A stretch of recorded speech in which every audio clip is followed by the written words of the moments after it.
कावीळ झाल्यावर काय काळजी घ्यायची?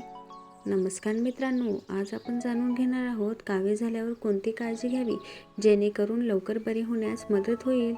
कावीळ म्हणजे शरीरातील बिलिरुबिन नावाचे द्रव वाढल्यामुळे डोळे, त्वचा आणि लघवी पिवळी दिसू लागते. ही स्वतः एक आजार नसून यकृत किंवा पित्ताशी संबंधित समस्येचे लक्षण असू शकते. सर्वप्रथम पुरेशी विश्रांती घ्या. शरीराला बरे होण्यासाठी आरामाची गरज असते. जास्त धावपळ किंवा मेहनतीची कामे काही दिवस टाळा. दुसरे म्हणजे भरपूर स्वच्छ पाणी प्या.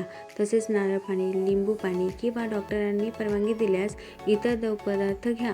यामुळे शरीरात पाण्याची कमतरता होत नाही. हलका आहार आणि पचायला सोपा ठेवा. खिचडी, मूग डाळ, भात, फळे, भाज्या आणि सूप यांचा आहारात समावेश करा. तेलकट, तळलेले मसालेदार पदार्थ आणि जंक फूड टाळा. दारू आणि धूम्रपान पूर्णपणे टाळा. यामुळे यकृतावर अधिक ताण येतो आणि बरे होण्यास जास्त वेळ लागू शकतो.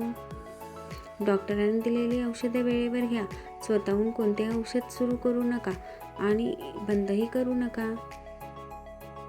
स्वच्छतेची काळजी घ्या. जेणेकरून हात स्वच्छ धुवा, स्वच्छ पाणी प्या आणि स्वच्छ अन्न खा. यामुळे संसर्गाचा धोका कमी होतो. जर ताप वाढणे, वारंवार उलट्या होणे, तीव्र पोटदुखी, खूप अशक्तपणा, गोंधळल्यासारखे वाटणे किंवा डोळ्याचा व त्वचेचा पिवळेपणा वाढत असेल तर त्वरित डॉक्टरांचा सल्ला घ्या.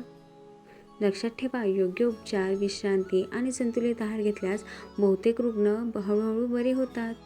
व्हिडिओ आवडला असेल तर लाईक करा, शेअर करा आणि अशाच आरोग्यविषयक माहितीसाठी आमचे चॅनल सबस्क्राईब करा. धन्यवाद.